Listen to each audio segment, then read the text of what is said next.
Welcome back to Unintended Consequences, Episode 12. It's May 19th, 2026. Today's case is a reminder that complex systems rarely respond the way we expect them to. GPS promised to erase every wrong turn, yet it quietly began shrinking the brain's built-in navigation system.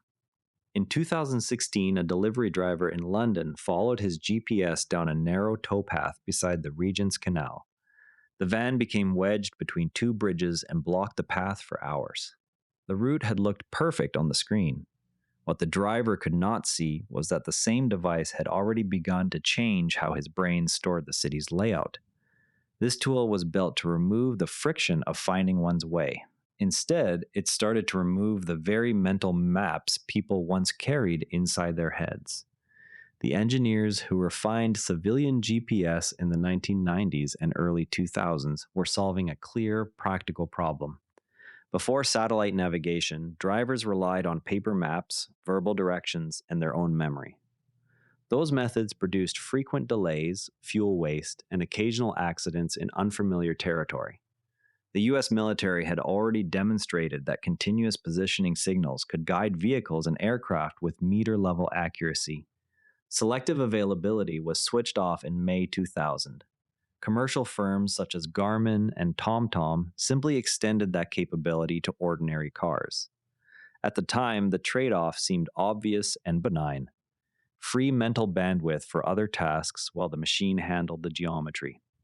No one set out to weaken human spatial memory. They set out to stop people from getting lost.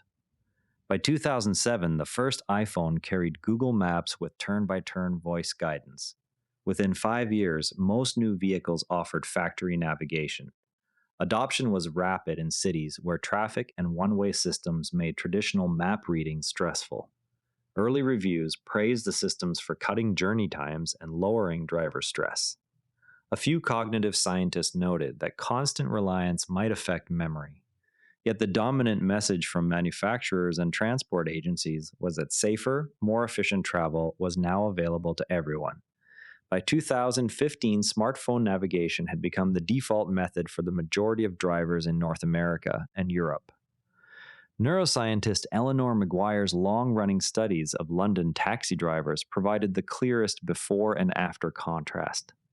To earn their license, drivers must master the knowledge, memorizing roughly 25,000 streets and thousands of points of interest. MRI scans published in 2000 showed that these drivers developed a measurably larger posterior hippocampus. That is the brain region most involved in spatial representation. Later work found that the volume of that region correlated directly with years spent driving the city. As GPS use spread, researchers began testing ordinary drivers who had come to treat navigation as an outsourced service. Several studies now report reduced activity in the same hippocampal areas during wayfinding tasks when turn-by-turn instructions are available. The causal chain is straightforward. When the brain no longer needs to construct and update a cognitive map, the neural resources allocated to that task decline. Second-order effects followed. People explored fewer alternative routes. They remembered fewer landmarks. They showed greater anxiety when the device lost signal. In some cities, emergency services reported increased calls from drivers who could not describe their location without an active screen. The convenience that once freed attention now left drivers less able to orient themselves when the technology failed. Maguire's findings and subsequent replication studies have prompted quiet changes in driver training and urban design. Some navigation apps now offer no instruction modes or scenic route options that require users to glance at a map rather than follow arrows. A few cities have begun reintroducing basic map reading exercises in school curricula, yet the underlying dependence remains. Most drivers still default to voice guidance for any trip longer than a few blocks. No reversal of the technology itself has occurred. The meta-irony is that newer augmented reality overlays may further reduce the need for internal mapping.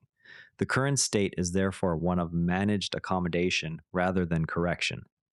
The GPS story shows that offloading a cognitive skill does not leave the underlying brain circuitry unchanged. Disuse produces measurable shrinkage. It also illustrates how a solution aimed at one narrow friction, getting lost, can quietly alter the broader capacity for spatial reasoning that supports exploration and resilience. Listeners can test the principle by occasionally navigating without assistance on familiar routes and noting what details reappear in memory. The larger question is which other mental tasks we are now handing to systems whose convenience we have not yet weighed against long term loss of capability. That wraps today's case. The lessons travel further when you share them. Send this episode to someone who'd find it useful. We'll see you tomorrow. This episode used AI voice synthesis of my voice. Editorial selection and analysis are my own.